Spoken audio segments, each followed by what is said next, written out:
ये है आज की आधुनिक अयोध्या। तो चलिए इसे गहराई से जानने की शुरुआत करते हैं। बस अड्डा राम मंदिर से 7 किलोमीटर की दूरी पर 14 बीघा जमीन पर 219 करोड़ की लागत से लखनऊ हाईवे पर नया बस अड्डा बनकर तैयार है। रेलवे स्टेशन मंदिर से 1 किलोमीटर की दूरी पर 240 करोड़ रुपए में नया रेलवे स्टेशन डिजाइन किया गया है। भविष्य में अयोध्या से दिल्ली, मुंबई, चेन्नई, बेंगलोर, पुणे, कोलकाता, नागपुर, लखनऊ और जम्मू जैसे शहरों के लिए विशेष रेलगाड़ियां चलाई जाएंगी। हवाई अड्डा 1450 करोड़ रुपए में लगभग 1300 बीघे में फैला हुआ प्रयागराज हाईवे पर नाके के पास बनाया गया है नया एयरपोर्ट। यहाँ से राम मंदिर की दूरी सिर्फ 12 किलोमीटर है। भविष्य में कई बड़े महानगरों के लिए सीधे उड़ानें उपलब्ध होंगी। घाघरा जलमार्ग अगर आपके पास अपनी खुद की मोटर बोट है तो छपरा से घाघरा यानी सरयू नदी की सैर करते हुए लगभग 300 किलोमीटर नदी में चलकर भी अयोध्या पहुंच सकते हैं। भविष्य में इस रूट के लिए भी मोटर बोट चलाए जाने का प्रस्ताव है। राम मंदिर अयोध्या के राम मंदिर की कुल कीमत है 1800 करोड़। पूरी तरह बन जाने के बाद अयोध्या का मुख्य आकर्षण होगा। राजस्थान के मशहूर मकराना के पत्थरों से आकार लेते इस मंदिर की अनुमानित उम्र होगी लगभग 1000 साल। 22 जनवरी को पहली मंजिल का उद्घाटन होगा, जिसमें राम की बाल्यावस्था की मूर्ति रखी जाएगी। बाकी की 2 मंजिलों का कार्य चलता रहेगा। खजुराहो के मंदिरों की नागर शैली के आधार पर इसे तराशा जा रहा है। मंदिर का कुल क्षेत्रफल 156 एकड़ या 251 बीघा है।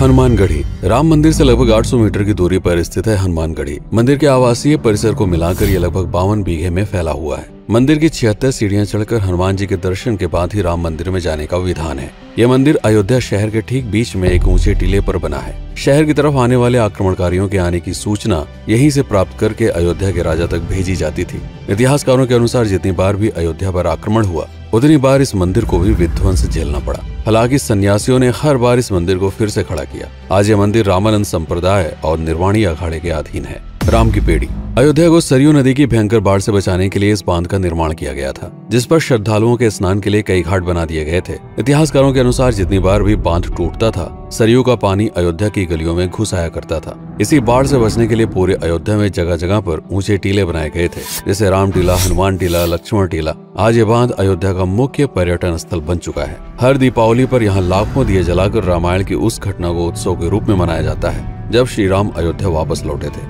अयोध्या के कई बार उजड़ने के पीछे एक कारण इस नदी को भी माना जाता है। हालांकि इसी नदी की वजह से यहाँ पर गन्ने की खेती बड़े स्तर पर की जाती है।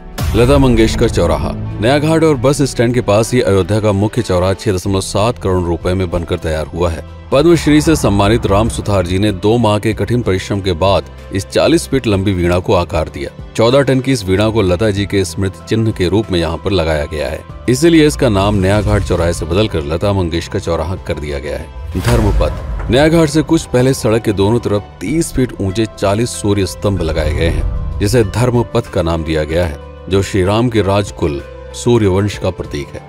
दशरथ समाधि स्थल नए बस अड्डे के बगल से एक पतली रोड कछार से आगे बढ़ते हुए लगभग 12 किलोमीटर दूर ले आती है दशरथ समाधि स्थल, जो बिलहर घाट पर मौजूद है, जिसके बारे में मान्यता है कि यहाँ पर राजा दशरथ का दाह संस्कार हुआ था। राम मंदिर के साथ ही इस जगह को भी पर्यटन स्थल के रूप में विकसित किए जाने की योजना पर कार्य चल रहा है। भरत कुंड अयोध्या से 15 किलोमीटर दूर है नंदीग्राम। यहाँ मौजूद तालाब को भरत कुंड कहते हैं। मान्यता है कि इसी जगह से भरत ने पूरे अयोध्या का राजकार्य संचालित किया था। पर्यटकों के लिए इस स्थान को भी विकसित किया जाएगा। गुप्तार घाट राम की बेड़ी से सरयू नदी के किनारे चलते हुए 10 किलोमीटर दूर स्थित है गुप्तार घाट। ये कैंट एरिया में पड़ता है। इस जगह को श्री राम के जल समाधि के रूप में महत्व दिया जाता है। इसके अलावा अयोध्या नगर में हर गली में कई विशेष मंदिर हैं, जिनकी अपनी मान्यताएं हैं, कथाएं हैं, विशेषताएं हैं। पूरी तरह से विकसित हो जाने के बाद नई अयोध्या को पूरी तरह से जानने के लिए, इसका आनंद लेने के लिए कम से कम 3 दिनों तक यहाँ रुकने की आवश्यकता है। देश विदेश से ज्यादातर पर्यटक भारत आते हैं उत्तर प्रदेश में आगरे का ताजमहल देखने और प्राचीन नगर काशी और सारनाथ घूमने। प्रश्न ये है कि अयोध्या घूमने और श्री राम का मंदिर देखने के लिए भला विदेशी क्यों आएंगे? और इसका कारण है भारत में लिखी गई राम कथा की सबसे पहली और प्राचीन पुस्तक रामायण। भारत में रामायण के अलावा कंबोडिया में रीमकेर, थाईलैंड में रामकियन जो कि वहाँ की राष्ट्रीय पुस्तक है, इंडोनेशिया में ककनिक, नेपाल में भानुभक्त रामायण जैसी पुस्तकों में वाल्मीकि की रामकथा से प्रेरणा लेकर इसे अपने अपने देश की संस्कृति के हिसाब से फिर से लिखा गया है। पात्रों के नाम, कुछ नई घटनाओं के अलावा मूल रामकथा सभी में एक जैसी है। इसके अलावा भारत में ही रामकथा को लेकर संस्कृत में 7 संस्करण, हिंदी में 3 संस्करण, गुजराती में 47, उड़िया में 14, तेलुगु में 5, कन्नड़ में 4 और अन्य भाषाओं में लगभग 17 संस्करण मौजूद है। इसके अलावा लिखे गए नाटक, कविताएं आदि को भी अगर मिला दिया जाए तो इस दुनिया में 300 से अधिक तरह से राम कथाएं बार बार लिखी गई हैं। इन सभी राम कथाओं पर कई विशेषज्ञों ने समय समय पर अध्ययन किया और अपने विचार दिए। Father Camille Bulcke, Hermann Jacobi, Wendy Doniger, Edward अल खरर, Alf Hiltebeitel, Paula Richman, Aubrey Menen, Ramesh Menon, Radha Vishwanath, Shantanu Gupta, Meenakshi Jain, Lala Sitaram, Swami Gyanananda Saraswati जैसे कई लोगों ने समय समय पर रामकथा को लेकर गहन शोध किया और इसमें छिपे हुए मूल कथा के साथ ही इसके इतिहास को समझने का प्रयास भी किया। रामकथा थी कौशल प्रदेश के द्वारा किष्किंधा और लंका पर विजय प्राप्त करने की पहली बार एक अखंड भारत के निर्माण की। रामायण महत्वपूर्ण इसलिए हो जाता है क्योंकि ये अखंड भारत युद्ध से अधिक व्यक्ति के आदर्शों, सूझबूझ, मित्रता जैसे गुणों से स्थापित हुआ। रामायण एक ऐसा डॉक्यूमेंट है जो ये समझाता है कि भारत पहली बार एक कैसे हुआ। इसलिए ये गाथा न तो कभी भुलाई जा सकती है और न ही कभी मिटाई जा सकती है। और आज की अयोध्या उसी अखंड भारत का एक प्रतीक है, अपनी संपन्नता के कारण जिसने समय समय पर बाहरी आक्रमणकारियों का भी सामना किया। अयोध्या की इसी संपन्नता ने यहाँ पर मुगलों को भी आकर्षित किया। महात्मा बुद्ध भी यहाँ पर रुके, सिखों के गुरु साहब भी आए और जैन धर्म के तीर्थंकर भी। सिर्फ आए ही नहीं बल्कि उनके अनुयायी यहीं पर बसते चले गए। अयोध्या कितनी बार बसी, कितनी बार उजड़ी, इसके बारे में बहुत अधिक प्रमाण उपलब्ध नहीं है। सूर्यवंश के पतन के साथ ही अयोध्या का भी पतन होता रहा। बीच में कई सौ सालों तक अयोध्या मानो विलुप्त सी हो गई। इसका कारण क्या था, इसका कोई प्रमाण नहीं है। अयोध्या को फिर से खोजकर उसे स्थापित करने में बार बार राजा विक्रमादित्य का नाम आता है, लेकिन विक्रमादित्य एक उपाधि है जिसे कई राजाओं को दिया गया था। तो ये कहना मुश्किल है कि किस कालखंड के कौन से राजा ने यह कार्य किया। कुछ विशेषज्ञों का मत है कि यह काम उज्जैन के राजा विक्रमादित्य ने किया होगा।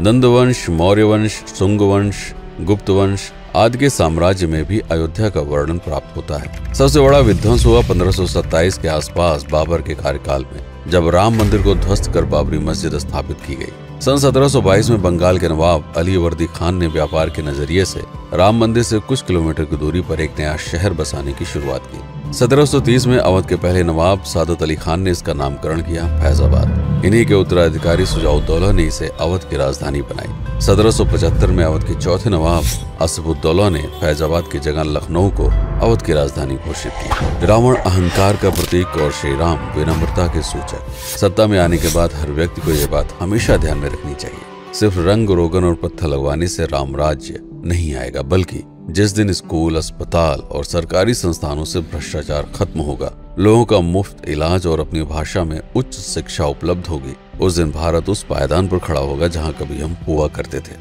रामायण अहंकार पर विनम्रता की विजय है।